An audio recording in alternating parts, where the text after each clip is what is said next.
1 year ago, Qantas announced it was ordering the Airbus A321XLR for delivery from 2024. It was exciting news, potentially opening up new markets and pumping out further profits for the airline, but a lot has happened in the past year. What's happening with the future Qantas A321XLR fleet? The airline had announced in May that it was deferring some aircraft deliveries, but that deferral did not include the A321XLR. These planes are still on track for delivery within the original timeframes, as the May announcement deferred 3 Boeing 787-9 Dreamliners and 18 Airbus A321neos slated to go to Jetstar. When Qantas ordered 36 of the A321XLRs last June, the airline kept its options open regarding future plans. The order added to an existing Airbus order of 28 A321LRs and 45 A320neos. Qantas CEO Alan Joyce said at the time, "We'll take a decision closer to the time about which parts of the group will use these aircraft, but there's plenty of potential across Qantas and Jetstar. We'll also take a view on whether they're used to replace older aircraft or whether they're used for growth, which will depend on what's happening in the market."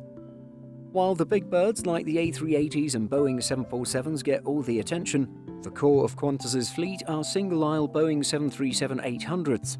There are 80 of these Boeings, and none of them are getting any younger. At least half the 80 planes are over 10 years old. In November 2019, hairline cracks were found in the pickle forks of 3 older Qantas 737s, putting the spotlight on the aircraft type. At the time, Alan Joyce said he would decide on the 737's replacement aircraft sometime this year, saying, "The replacements are not needed until the end of the next decade, the 2020s, but given how fast aircraft orders are filling up, you need to make a decision, we think, in 2020.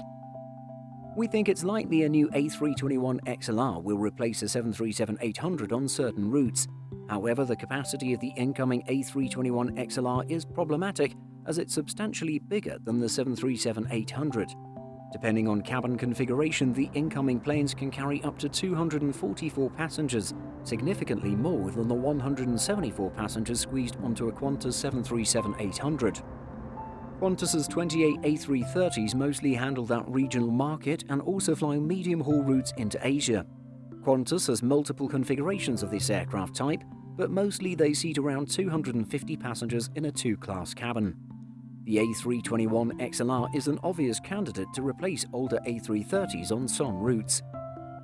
Then there's Jetstar, Qantas's low-cost subsidiary. It flies an all-Airbus fleet around Australia but does send Dreamliners into Asia. The A321XLR could fit nicely into Jetstar's international operations. This would allow the Dreamliners to go back to Qantas, supplementing its long-haul fleet and further eroding the need for the A380s. While the A321XLR is too big for many of Jetstar's domestic sectors, it's certainly an option for some routes. Where to slot these 36 new planes will be keeping some people occupied at Qantas. Because of the A321XLR size, it's not a catch-all solution to the aging 737-800s and might be a more obvious candidate to replace the A330s and free up some Dreamliners. Delivery is still 4 years away, and a lot can happen between now and then. All we know for sure is that right now, the A321XLR order remains in place and on track. Do you think Qantas will keep its A321XLR order?